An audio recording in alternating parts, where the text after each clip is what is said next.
Mostly बच्चे confuse रहते हैं कि एसिड बेसिस एंड सॉल्ट बहुत ज्यादा डिफिकल्ट लग रहा है या कॉन्सेप्ट्स अच्छे से समझ नहीं आ रहे हैं। तो आज की क्लास में हम लोग समझने वाले हैं क्लास 10 सीबीएसई का एसिड बेसिस एंड सॉल्ट।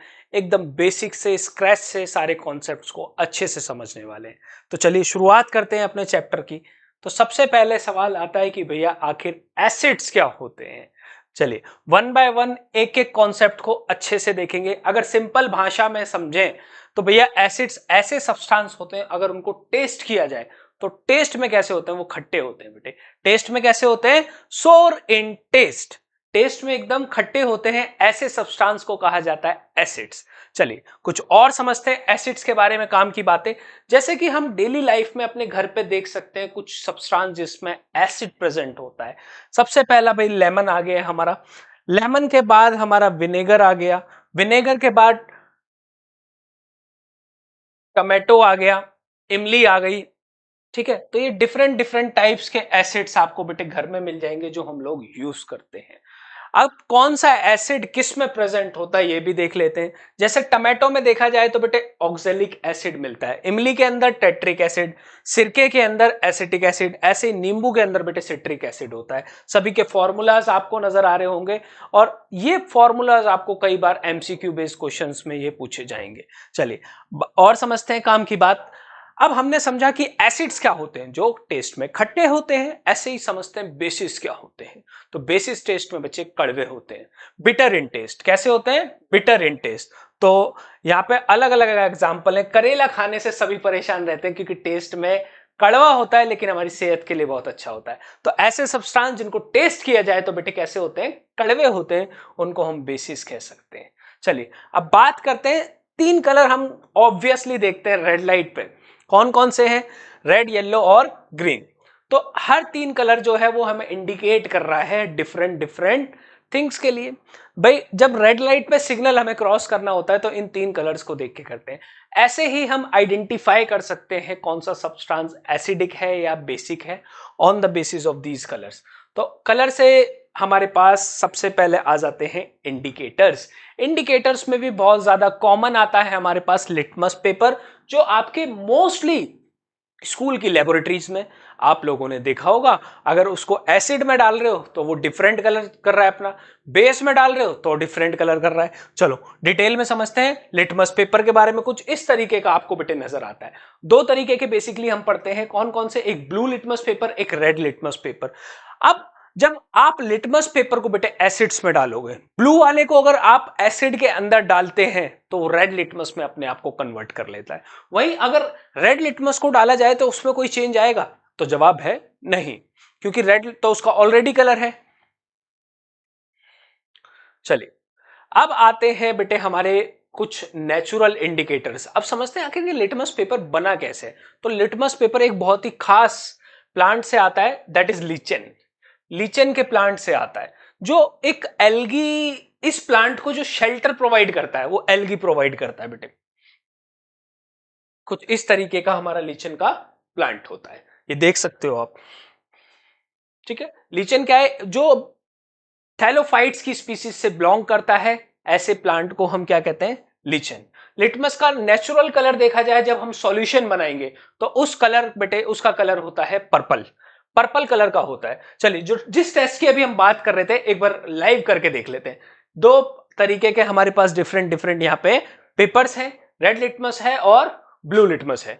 अब हमने यहाँ पे अलग अलग तरीके के बेटे सब्सटेंस लिए हुए, एक एसिडिक है और एक बेसिक है। चलिए लेट्स सी कि एसिड, देखो यहाँ पे हमने जब रेड वाले लिटमस पेपर को एसिड के अंदर देखा, फिर से देख लीजिए, जैसे ही हम रेड पेपर को बेटे एसिड में डाल रहे हैं तो कोई भी चेंज नहीं आ रहा है।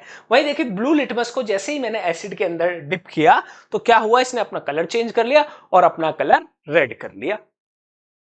तो red remains red and blue changes to red. Blue colour अपना कलर चेंज कर लेगा रेड में, कहां जाती है बेटे, एसिड के अंदर जाती। अब देखिए हमने दूसरा एक और सॉल्यूशन लिया, वी डोंट नो कि क्या सॉल्यूशन है ये। ब्लू लिटमस को मैंने डिप किया, डिप करने पे मुझे क्या मिला, कुछ भी चेंज नहीं आया।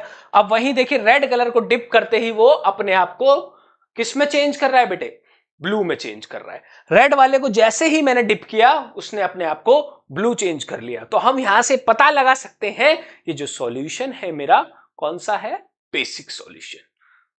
उम्मीद करता हूं एकदम क्रिस्टल क्लियर होंगे। अगर स्टिल कोई डाउट या कंफ्यूजन आप कमेंट बॉक्स में मुझे जरूर बताइए। चलिए आगे बढ़ते हैं। तो अभी हमने समझा बेटे एसिड के लिए हमारा क्या होता है, ब्लू लिटमस रेड में चेंज हो जाता है और बेसिस के लिए रेड लिटमस ब्लू लिटमस में अपने आप को चेंज कर लेता है। अब कुछ ये सबसे पहला जो हमारा लिटमस पेपर है बेटे ये नेचुरल इंडिकेटर्स की कैटेगरी में आता है। तो natural indicators also prepared from petunia. हम घर में देख सकते हैं एक नेचुरल इंडिकेटर डेली अपने किचन में यूज करते हैं, कौन सा है बेटे, टर्मरिक। उसके अलावा हमारा ग्रेनियम हो गया, बीटरूट हो गया और red cabbage is also a natural indicator. चलिए रेड कैबेज के बारे में एक बड़ी कमाल की बात समझते हैं। रेड कैबेज का जो एक्सट्रैक्ट होता है हमारे पास वो रेड रहता है एसिड के अंदर, मतलब रेड कलर का जो हमारा सॉल्यूशन है वो रेड हो जाएगा, ठीक है। और यहां पे हमारा ब्लू वाला चेंज हो जाएगा ग्रीन में, ब्लू टू ग्रीन अपने आप को ये चेंज कर लेगा बेसिक सॉल्यूशन में।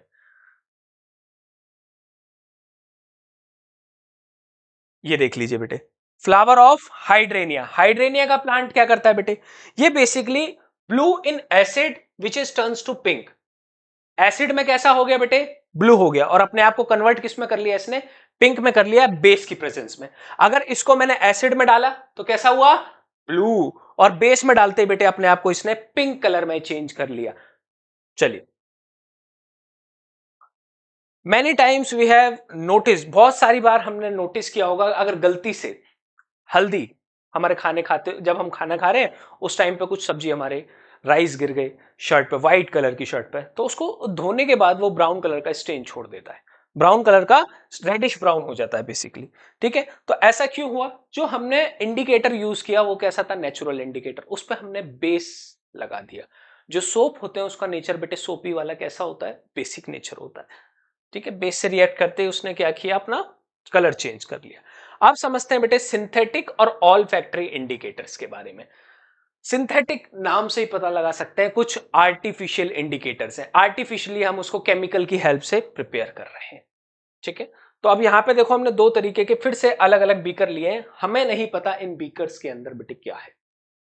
चलो अब यहां पे हमने कुछ फिनोप्लेन बॉल्स ली और इसको हम इस सॉल्यूशन के अंदर डाल देते हैं।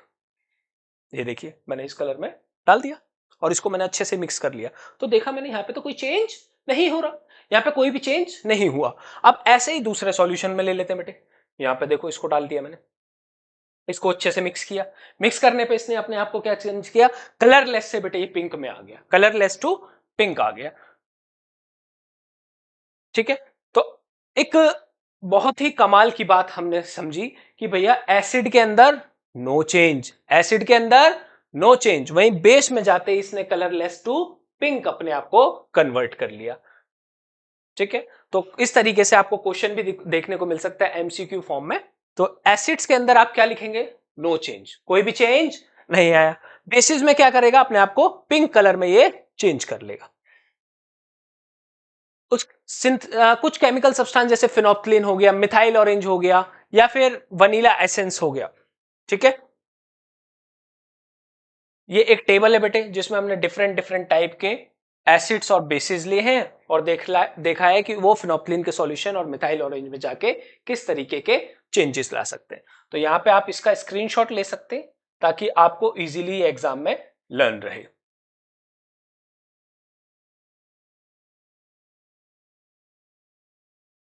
देख लीजिए बेटे HCl में turns blue, blue litmus paper यहाँ पे चेंज हो गया किसमें बेटे, रेड में। यहाँ पे पीपीटी में थोड़ी सी मिस्टेक है, आप इसको चेंज करके क्या करोगे, ब्लू लिटमस सॉल्यूशन हमारा रेड में चेंज हो जाएगा, ठीक है।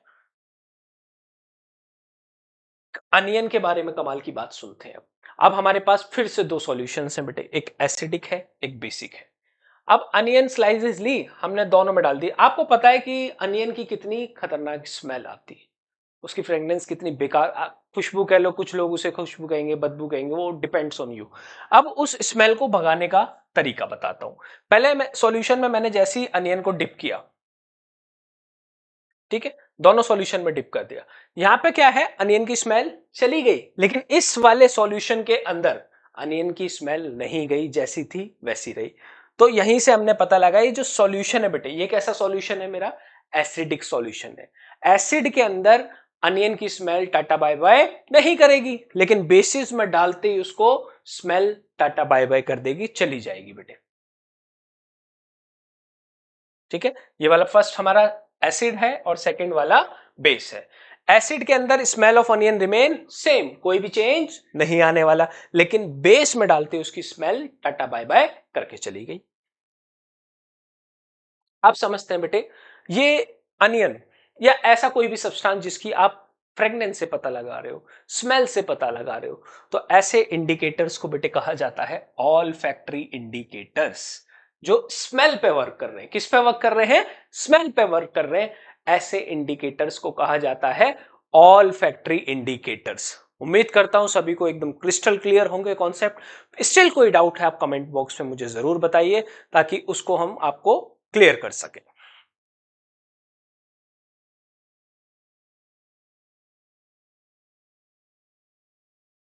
ठीक है, ऑल फैक्ट्री इंडियंस इंडिकेटर्स में क्या सिर्फ अनियन ही आता है, और कुछ एग्जांपल लें तो सबसे अच्छा बेटे अनियन हमने लिया था, दूसरा क्लोव, लौंग जो घर पे यूज करते हो, वनीला, ठीक है, नीलगिरी हो गया। Order remains as it is in acid, acid के अंदर कोई भी चेंज नहीं आएगा इन सब में, बेसिस में इनकी ऑर्डर जो है वो टाटा बाय बाय करके चली जाएगी बेटे। अब समझते हैं यूनिवर्सल इंडिकेटर्स क्या होते हैं। तो हम कह सकते हैं कि डिफरेंट डिफरेंट टाइप के जो मिक्सचर हैं, अलग अलग तरीके के मिक्सचर ऑफ इंडिकेटर्स को हमने कंबाइन किया तो बेटे यूनिवर्सल इंडिकेटर तैयार होता है। ठीक है, जिसमें सबसे पहले हमारा क्या आ जाता है, पीएच। पीएच बहुत ही एक कमाल की चीज है। ठीक है, अब इसको थोड़ा सा डिटेल के अंदर समझते हैं। पीएच में क्या होता है, 0 से लेके 14 तक क्या होती है, हमारी वैल्यूज होती है, और इस वैल्यू से हम पता लगा सकते हैं कि कौन सा सब्सटेंस एसिडिक है और कौन सा सब्सटेंस बेसिक है। एसिडिक तो है, लेकिन कितना एसिडिक है और कितना बेसिक है, चलिए और डिटेल में समझते हैं इस कॉन्सेप्ट को।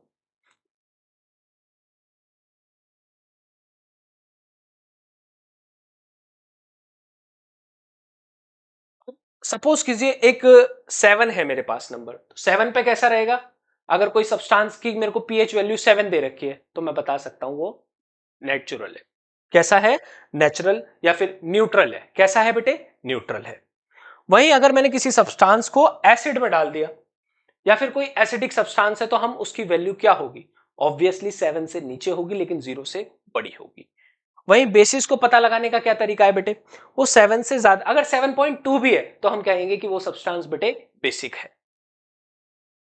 अब सवाल आया कि भाई अगर मेरे को लेबोरेटरी में कुछ सब्सटेंस दे रखा, मुझे नहीं पता वो एसिड है या बेस है, सोचो HCl दे रखा है। अब इतने सारे इंडिकेटर्स हमने टाइप के पढ़ लिए, सबसे पहली प्रॉपर्टी हम लोगों ने पढ़ी कि उनका टेस्ट करके हम उसको पता लगा सकते हैं। तो क्या अब मैं HCl को लैब के अंदर टेस्ट करने बैठ जाऊं, सवाल आया क्या उसको मैं टेस्ट करके पता लगाऊं, तो ये तो मेरे को बहुत ज्यादा नुकसान पहुंचा सकता है, मेरे को बर्न काउज कर सकता है। तो ऐसा नहीं है। उसके लिए हमने क्या करा, एक केमिकल मेथड निकाला बेटे, केमिकली। अब हम थोड़े से बड़े हो गए ना, तो उस तरीके से देखेंगे। तो जैसे ही मैं क्या करूंगा बेटे, एसिड्स को पानी के अंदर डालूंगा, क्या करूंगा, पानी के अंदर डाल दूंगा, डाइल्यूट कर दूंगा, तो बेटे वो H पॉजिटिव आयंस रिलीज करेंगे। क्या रिलीज करेंगे, H पॉजिटिव। तो देखो ऐसे ही मैंने एक हाइड्रोक्लोरिक एसिड ले लिया और इसको मैंने पानी के अंदर डाला। पानी के अंदर डालते ही मुझे क्या देखने को मिला कि उसने H पॉजिटिव आयंस रिलीज कर दिए। वही मैंने H2SO4 ले लिया और उसको फिर से पानी के अंदर डाला, तो वहां पे मैंने क्या देखा कि उसने फिर से H पॉजिटिव आयंस रिलीज कर लिए। तो केमिस्ट्री में बेटे हमने एसिड की एक नई प्रॉपर्टी और समझी कि एसिड्स को जब पानी में डाल दिया जाता है या डाइल्यूशन किया जाता है उन सबका, तो वो H पॉजिटिव आयंस को रिलीज करते हैं।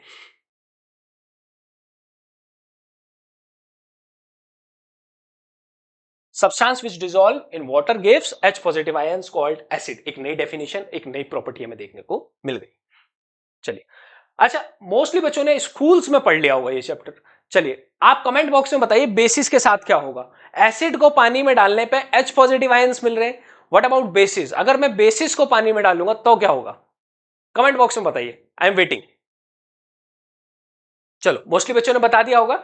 आप समझते हैं जैसे ही हम बेसिस को बेटे पानी के अंदर डालेंगे तो मुझे OH नेगेटिव आयंस देखने को मिलेंगे। चलिए देखते हैं कुछ रिएक्शंस। जैसे MgOH2 है बेटे, तो Mg अलग हो गया और यहां पे मेरे को OH नेगेटिव आयंस मिले। कैसे आयंस मिले? OH नेगेटिव आयंस मिल गए। KOH ले लिया बेटे, फिर से मेरे को क्या मिला? OH नेगेटिव आयंस मिल गए। तो हमने समझा एसिड्स को पानी पर डालने पे क्या मिलेगा? H पॉजिटिव आयंस, और बेसिस को अगर हम पानी में डिसॉल्व करेंगे तो OH नेगेटिव आयंस। चलिए अब समझते हैं ऑर्गेनिक एसिड्स क्या होते हैं। नाम से ही पता लग रहा है भाई, ऑर्गेनिक का मतलब क्या होता है? जो नेचर से मिले। नेचर में कौन है? या तो भैया प्लांट है या फिर एनिमल है। ऐसे एसिड्स जो हमें कहां से मिले हैं? नेचर से मिले हैं, प्लांट से मिले हैं या फिर एनिमल से मिले बेटे, उन्हें कहा जाता है ऑर्गेनिक एसिड्स। प्रेजेंट प्लांट्स और एनिमल से जो एसिड्स मिलते हैं उन्हें कहते हैं हम ऑर्गेनिक एसिड्स।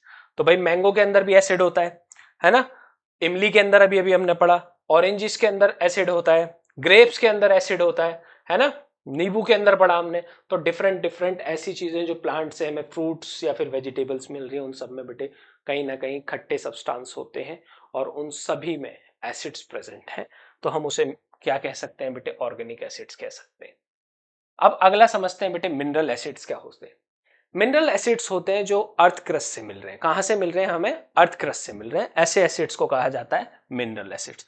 जो जितने भी खतरनाक वाले एसिड है ना, जो हम लैब में यूज करते हैं, वो सभी मोस्टली बेटे मिनरल्स एसिड होते हैं, जिसमें हमारा H2SO4, सल्फ्रिक एसिड आ गया, हाइड्रोक्लोरिक एसिड आ गया, निट्रिक एसिड आ गया। तो इन सब में क्या होता है? इनका कंसंट्रेशन बहुत ज्यादा हाई होता है। इसको हम डायरेक्टली यूज नहीं कर सकते क्योंकि ये मेरे को बहुत ज्यादा नुकसान पहुंचा सकते हैं और बहुत ज्यादा डेंजरस हो सकते हैं।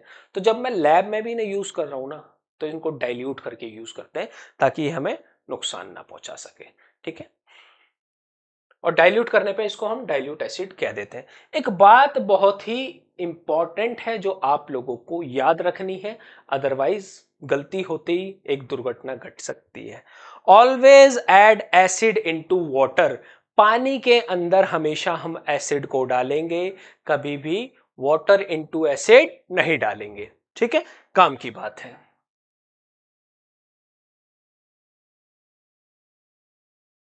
चलो अब कौन कितना ज्यादा स्ट्रॉन्ग एसिड है और कौन कितना वीक एसिड है? भाई जिसमें ज्यादा H पॉजिटिव आयंस है वो स्ट्रॉन्ग एसिड है, जिसमें कम H पॉजिटिव आयंस है वो वीक एसिड है। वहीं जिसमें OH नेगेटिव आयंस ज्यादा है वो हमारा स्ट्रॉन्ग बेस है। OH नेगेटिव आयंस अगर बेटे कम है तो वो कैसा है? वीक बेस है। ठीक है, ये बात हमने समझ ली। तो ये थे हमारे बेटे स्ट्रॉन्ग एसिड्स और वीक एसिड्स। अब एसिड्स की क्या क्या प्रॉपर्टी पढ़ ली जल्दी जल्दी से, फटाफट, फास्ट एंड फ्यूरियस। आप इन सभी प्रॉपर्टी को एक बार क्विकली क्या करेंगे? हम रिकॉल करेंगे। तो सबसे पहली प्रॉपर्टी बेटे हम लोगों ने पढ़ी, एसिड का टेस्ट कैसा होता है? सोर। दे आर सोर इन टेस्ट। दूसरी प्रॉपर्टी पढ़ी कि भैया ये ब्लू लिटमस से रेड लिटमस में अपने आप को कन्वर्ट कर लेते हैं। तीसरी प्रॉपर्टी बेटे हमने इसके अंदर पढ़ी कि ये क्या करते हैं? जैसे ही इनको पानी में डाला जाता है H पॉजिटिव आयंस रिलीज करते हैं, और H पॉजिटिव आयंस जब रिलीज होंगे तो हमारा इलेक्ट्रोलाइसिस भी होता है, इलेक्ट्रिसिटी भी कंडक्ट करते हैं। ठीक है, और acid react with metal. Acid को जब भी मेटल के साथ रिएक्ट किया जाएगा तो क्या क्या फॉर्मेशन होगा बेटे? हाइड्रोजन का फॉर्मेशन होगा। मेटल के साथ जब भी मैंने क्या बनाया? एसिड के साथ रिएक्ट कराया तो मुझे क्या मिला? एक तो हाइड्रोजन गैस मिलेगी, दूसरा बेटे मेटल का सॉल्ट मिलेगा। क्या मिलेगा? मेटल का सॉल्ट। चलिए रिएक्शन से समझें। हमने जिंक ले लिया, जिंक के कुछ टुकड़े ले लिए, उन टुकड़ों को मैंने एक एसिड में डाल दिया H2SO4 जो हमारा सल्फ्यूरिक एसिड होता है। तो हमें क्या क्या मिला बेटे? हमें मिला जिंक सल्फेट और साथ में मिली हाइड्रोजन गैस। तो यहीं से हमने समझा कि भैया एसिड्स क्या करेंगे? जब भी मेटल से टकराएंगे तो वहां पे हाइड्रोजन गैस रिलीज करेंगे और साथ में बनाएंगे मेटल का सॉल्ट। चलिए अब कुछ समझते हैं एक्टिविटी के साथ, एक प्रैक्टिकल अंडरस्टैंडिंग जिससे हमें जो भी हमारे कॉन्सेप्ट हैं क्रिस्टल क्लियर हो जाए और अच्छे से हमें एक लेबोरेटरी की तरह हमने एक सब्सटेंस यहाँ पे अलग अलग चीजें ले ली हैं बेटे। यहाँ पे टेस्ट ट्यूब आ गई, एक टब आ गया है, स्टैंड ले लिया हमने। ठीक है, और यहां पे मैंने क्या किया, जिंक के कुछ टुकड़े डाल दिए, जिंक वाली अभी रिएक्शन देखी थी ना, जिंक के कुछ टुकड़े डाल दिए और इसमें मैंने एक एसिड ले लिया बेटे, क्या ले लिया, डाइल्यूट सल्फ्यूरिक एसिड। यहां पे मैंने इसे कॉक से पैक कर दिया, रबड़ की कॉक लगा दी और एक गैस जाने के लिए डिलीवरी ट्यूब भी लगा दी, ठीक है। अब जब मैंने यहां देखो क्या निकल रहा है बेटे, गैस निकल रही है। अब यहां पे हमें पहचान करनी है वो गैस कैसी है बेटे। या मैंने बर्निंग कैंडल ले ली, अगर ये कैंडल बुझ गई तो हम समझ जाएंगे बेटे क्या है, हाइड्रोजन गैस है। कौन सी गैस है बेटे, हाइड्रोजन गैस। तो यहाँ पे हाइड्रोजन गैस की क्या क्या पहचान है, पहली पहचान की वो पॉप साउंड के साथ प्रोड्यूस होती है और दूसरा कैंडल को बुझा देगी, ठीक है। और यहाँ पे थोड़ा सा लिटिल, बहुत ही हल्का सा एक्सप्लोजन देखने को मिलता है, ठीक है, और बबल्स भी फॉर्म करती है बेटे। अगला, जब भी हम एसिड्स को मेटल कार्बोनेट के साथ रिएक्ट कराएंगे, एसिड को किसके साथ रिएक्ट करा रहे हैं, मेटल कार्बोनेट्स के। चलिए, तो क्या क्या देखने को मिल रहा है बेटे, यहां मैंने मेटल कार्बोनेट ले लिया और एक एसिड ले लिया, तो फिर से मेरे को क्या क्या देखने को मिला, salt plus water plus CO2। Metal में क्या, मेटल कार्बोनेट्स में एसिड के साथ रिएक्ट कराते ही सॉल्ट CO2 प्लस H2O देखने को मिला। चलिए, एक एग्जाम्पल के लिए मैंने क्या लिया, मेटल हाइड्रोजन कार्बोनेट ले लिया, क्या ले लिया, मेटल हाइड्रोजन कार्बोनेट ले लिया और उसका एसिड के साथ रिएक्ट कराया, फिर से क्या मिला बेटे, salt, carbon dioxide plus water, ठीक है। स्टार मार्क कर लीजिए बच्चे, भूल जाते हैं, बहुत ज्यादा गड़बड़ होती है, एक रिएक्शन से समझते हैं। क्या लिया बेटे मैंने, सोडियम कार्बोनेट, और यहां पे क्या ले लिया, हाइड्रोक्लोरिक एसिड ले लिया, HCl। तो क्या क्या मिलेगा भाई, एक तो मुझे सॉल्ट मिल जाएगा, दूसरा CO2 मिलेगी और तीसरा वाटर मिलेगा। तो भाई सॉल्ट किसका बनेगा, Na और Cl है तो NaCl बन जाएगा, CO2 प्लस H2। चलिए आगे समझते हैं कुछ काम की बातें। एक एग्जांपल और देख लीजिए बेटे, मैंने इस बार सोडियम हाइड्रोजन कार्बोनेट ले लिया, सोडियम हाइड्रोजन कार्बोनेट ले लिया और इसका HCl से फिर से रिएक्ट कराया मैंने, तो फिर से मेरे को क्या बेटा, NaCl, CO2 और H2O देखने को मिल गया, ठीक है। तो ये काम की बातें थी। कह रहा है carbon dioxide gas is form of the rapid escape small bubbles. देखो, कार्बन डाइऑक्साइड तो हम नेचुरल लाइफ में डेली यूज करते हैं, जैसे आप लोग सभी मोस्टली बच्चे क्या करते होंगे, सॉफ्ट ड्रिंक्स पीते होंगे। अब सॉफ्ट ड्रिंक में आप देखते हो कि बहुत ही छोटे छोटे से बबल्स होते हैं, तो इसी से हम पता लगा सकते हैं कि वो गैस कौन सी बेटे, CO2 है। कौन सी गैस है, CO2। वहां पे CO2 की पहचान कैसे करेंगे, बहुत ही छोटे छोटे से बबल्स हमें देखने को मिलेंगे। ये देख लो बेटे, एक बहुत ही अच्छा है और मोस्टली पेपर में पूछा जाता है ये क्वेश्चन, ठीक है। तो सबसे पहले मैंने क्या लिया, एक लाइम वाटर ले लिया बेटे। लाइम वाटर के अंदर जैसे ही मैंने कार्बन डाइऑक्साइड पास करा दी, CO2 गैस पास करा दी, CO2 गैस पास कराते ही इसका कलर देखो बेटे मिल्की हो गया। क्या हो गया, इसका कलर मिल्की हो गया। लेकिन फिर से अगर मैं एक बार और CO2 पास करा दूं तो क्या होगा, इसका कलर वापस से रीअपियर हो जाएगा और कलरलेस हो जाएगा, फिर से मिल्कीनेस जो आई थी वो चली जाएगी, ठीक है। इसकी रिएक्शन देख लीजिए, पेपर में बहुत बार पूछी जाती है बेटे। ये मेरा कैल्शियम हाइड्रोक्साइड कार्बन डाइऑक्साइड के साथ रिएक्ट कराते ही क्या मिला, CaCO3। जो व्हाइट प्रेसिपिटेट है उसका फॉर्मूला क्या है बेटे, CaCO3। क्या है, CaCO3, व्हाइट कलर का प्रेसिपिटेट कैल्शियम कार्बोनेट। मैंने क्या करा, अब ये जो CO3 मिला है, मैंने फिर से, पानी तो ऑलरेडी था इसके अंदर, मैंने फिर से क्या करा, कार्बन डाइऑक्साइड अगेन पास करा दी। अगेन पास कराने पे मेरे को वापस से क्या मिल गया बेटे, HCO3 का होल ट्वाइस मिल गया, जो कि पानी में सॉल्युबल है और जो मिल्कीनेस थी इसकी टाटा बाय बाय करके चली गई। चलिए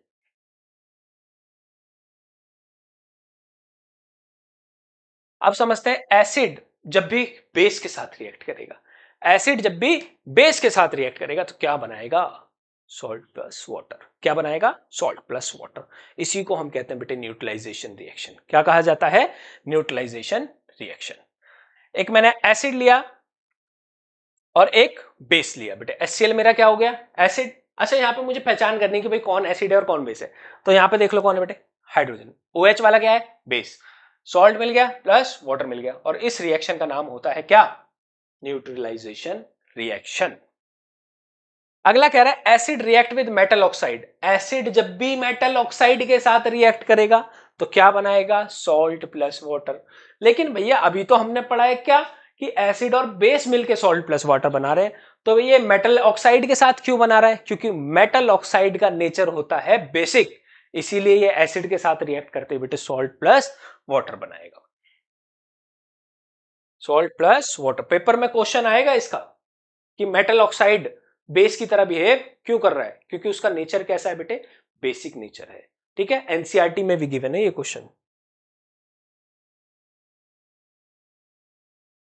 चलिए आगे बढ़े नेक्स्ट कॉन्सेप्ट की तरफ। एक रिएक्शन और है बेटे, कॉपर का ऑक्साइड लिया, फिर से एसिड के साथ रिएक्ट कराया मैंने, क्या मिला मेरे को, कॉपर क्लोराइड और साथ में पानी मिल गया, सॉल्ट प्लस वाटर मिला। अब एसिड्स को आपने देखा होगा आपके घर में, आपकी छत पे या फिर किसी भी मेटल पे, किसी कपड़े पे अगर वो गिर जाए तो उसको तबाह कर देता है, उसको खराब कर देता है, डिस्ट्रॉय कर देता है। तो कि भाई इसका नेचर कैसा है, बहुत ही कोरोसिव नेचर है इसका। कैसा नेचर है, कोरोसिव नेचर है। तो इतनी सारी प्रॉपर्टीज पढ़ ली, अब तो नहीं भूलोगे आप एसिड्स के बारे में। चलिए 7 प्रॉपर्टीज ये रही आपके सामने स्क्रीन पे। सबसे पहली हमने पढ़ी बेटे क्या, कि उनका टेस्ट कैसा होता है, सोर इन टेस्ट। कैसे है ये, सोर इन टेस्ट। दूसरी प्रॉपर्टी क्या पढ़ी बेटे हमने, कि वो ब्लू लिटमस से रेड लिटमस में अपने आप को चेंज कर लेते हैं। बात करें थर्ड प्रॉपर्टी की, तो कह रहा है कि भैया वो सॉल्यूशन के अंदर जाते ही क्या करते हैं, इलेक्ट्रिसिटी कंडक्ट करते हैं। ठीक है, acid react with metal to form hydrogen gas. Acid को जब भी मेटल के साथ रिएक्ट कराया जाएगा तो हाइड्रोजन गैस फॉर्म करेगा। Acid react with metal carbonate, तो उस केस में कार्बन डाइऑक्साइड फॉर्म होगी बेटे। कौन सी गैस, CO2 गैस फॉर्म हो जाएगी। एसिड को बेस के साथ रिएक्ट करा दो तो सॉल्ट प्लस वाटर मिल जाएगा, और इसी को बेटे हम कहते हैं क्या, न्यूट्रलाइजेशन रिएक्शन। एसिड को रिएक्ट कराया मेटल ऑक्साइड से, फिर से क्या मिला मुझे, सॉल्ट प्लस वाटर, तो metal oxide is behaving like a base. और लास्ट प्रॉपर्टी देखो, एसिड है कोरोसिव। देखो 8 प्रॉपर्टी पढ़ा दी बेटे, अब तो आपको एसिड्स के बारे में एकदम रट जाना चाहिए, एकदम फ्लो में आ जाना चाहिए। ठीक है, उम्मीद करता हूं सभी को एकदम क्रिस्टल क्लियर होगा किसके बारे में, एसिड के बारे में। अब थोड़ी सी जानकारी लेते हैं किसके बारे में, बेसिस के बारे में। कह रहा है what do all acid have in common. Her acid में भैया कॉमन प्रॉपर्टी कौन सी होती है, तो देख लो मैंने पानी ले लिया बेटे, क्या ले लिया, पानी, और उसके अंदर मैंने थोड़ा सा एसिड डाल दिया। क्या डाल दिया, एसिड। एसिड क्यों डाला गया बताइए, कमेंट बॉक्स में बताइए, मैंने पानी के अंदर एसिड क्यों डाला, ताकि मेरे पास आयंस डेवलप हो जाए इसके अंदर। क्या, आयंस, चार्जेस आ जाएंगे। क्या आ जाएंगे बेटे, चार्जेस आ जाएंगे। तो HCl को मैंने क्या कराया, रिएक्ट कराया, तो H पॉजिटिव और Cl नेगेटिव मेरे को देखने को मिला। सेपरेशन ऑफ HCl पॉसिबल है कब, जब H पॉजिटिव और Cl नेगेटिव अलग हो जाते हैं, और इसी को बेटे हम कहते हैं आयनाइजेशन। और ऐसा कब पॉसिबल है, सिर्फ और सिर्फ जब हम इसको पानी के अंदर डालेंगे। किसी भी एसिड को हम पानी में डालेंगे, वो अपने आयंस अलग कर देगा। H पॉजिटिव सेपरेट हो गया, Cl नेगेटिव सेपरेट हो गया, और इसी को हमने क्या कहा, आयनाइजेशन। चलिए अब चेक कर रहे हैं कि एक इन्वेस्टिगेशन कर रहे हैं कि क्या सभी हाइड्रोजन वाले जितने भी एलिमेंट कंपाउंड्स हैं मेरे पास, उनका सभी का नेचर एसिडिक है। चलिए चेक करते हैं। अब यहां पे मैंने क्या किया, एक सर्किट बना लिया। ठीक है, इस सर्किट में मैंने बल्ब लगा दिया। अब भाई अगर पॉजिटिव आयंस चाहिए, मुझे क्या चाहिए, आयंस। अगर आयंस होंगे तो ये क्या करेगा बेटे, बल्ब ग्लो हो जाएगा, इलेक्ट्रिसिटी कंडक्ट हो जाएगी। लेकिन आयंस नहीं हुए तो इलेक्ट्रिसिटी कंडक्ट नहीं होगी।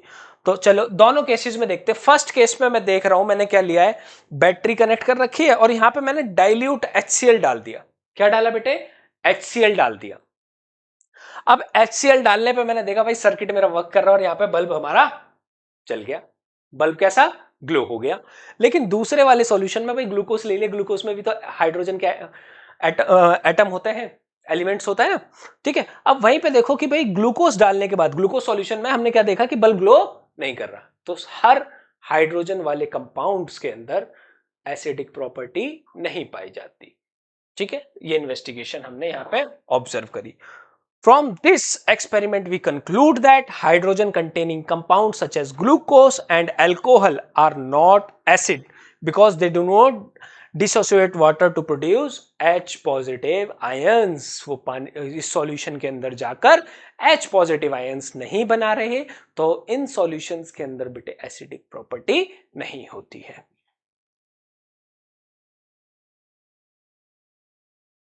और एसिड्स क्या करेंगे? एब्सेंस ऑफ वाटर में अपनी बिहेवियर को नहीं शो करेंगे। चलो, एक टेस्ट ट्यूब लिया मैंने, और इस टेस्ट ट्यूब में मैंने क्या लिया है बेटे? कंसंट्रेटेड H2SO4 ले लिया है, और इसको मैंने यहां पे इस तरीके से एक कॉर्क लगा दिया बेटे, ठीक है। और यहां पे एक बेंडिंग ट्यूब ले ली ताकि हम इसको ऑब्जर्व कर पाए। इसमें हमने कॉपर क्लोराइड को ऐड कर दिया है 0.5 ग्राम अप्रोक्स, ठीक है।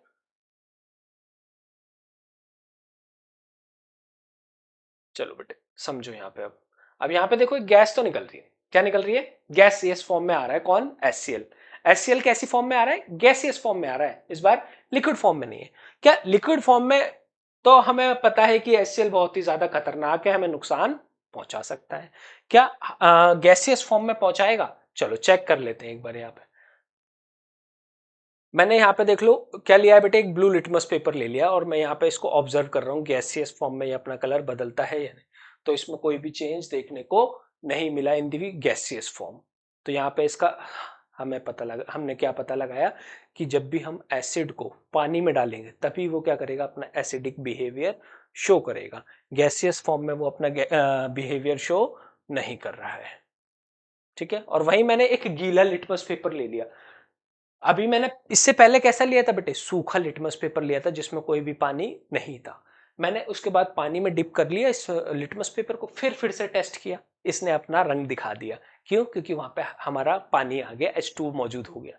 तो H2 आते ही उसने अपना blue litmus to red litmus convert कर लिया। तो ये सारी बहुत ही इंपॉर्टेंट बातें थी किसके बारे में बेटे? एसिड्स के बारे में। तो होप करता हूं, उम्मीद करता हूं आप सभी को एसिड्स के बारे में एकदम कॉन्सेप्ट्स क्रिस्टल क्लियर होंगे। नेक्स्ट क्लास में हम लोग पढ़ेंगे बेसिक्स, बेस के बारे में, और साथ साथ पढ़ेंगे सॉल्ट के बारे में। तो सबसे पहला आपको अब काम क्या करना है, इस वीडियो को देखने के बाद एक सेल्फ नोट्स अपने बनाने हैं ताकि कॉन्सेप्ट्स और ज्यादा क्लियर हो जाए और वो एक बार दिमाग में छप जाए। उसके लिए क्या करना है? एनसीईआरटी गो थ्रू करनी है। और लास्ट स्टेप और बहुत ही इंपॉर्टेंट स्टेप है, क्या करना है आपको? एक नोटबुक लेनी है और सभी कॉन्सेप्ट को अपनी हैंडराइटिंग में अपने सेल्फ नोट्स बनाने हैं। वो दिमाग में छप जाएगा। अभी मैं समझा रहा हूं, आप लोगों को बहुत इजी लगेगा, लेकिन 2 4 5 दिन बाद उस कॉन्सेप्ट को आप उठाओगे तो देखोगे कि आप गायब हो गए। लेकिन जैसे ही उसको पेन और पेपर से आप लिख के पक्का कर लोगे तो वही आपका 100% क्लियर हो जाएगा। ये काम करने के बाद आपको अटेम्प्ट करने क्वेश्चंस, तो ऐसा कोई क्वेश्चन नहीं आएगा जिसको आप अटेम्प्ट ना कर पाए। चलिए मिलते हैं नेक्स्ट वीडियो में नेक्स्ट कॉन्सेप्ट के साथ। तब तक के लिए टाटा बाय बाय।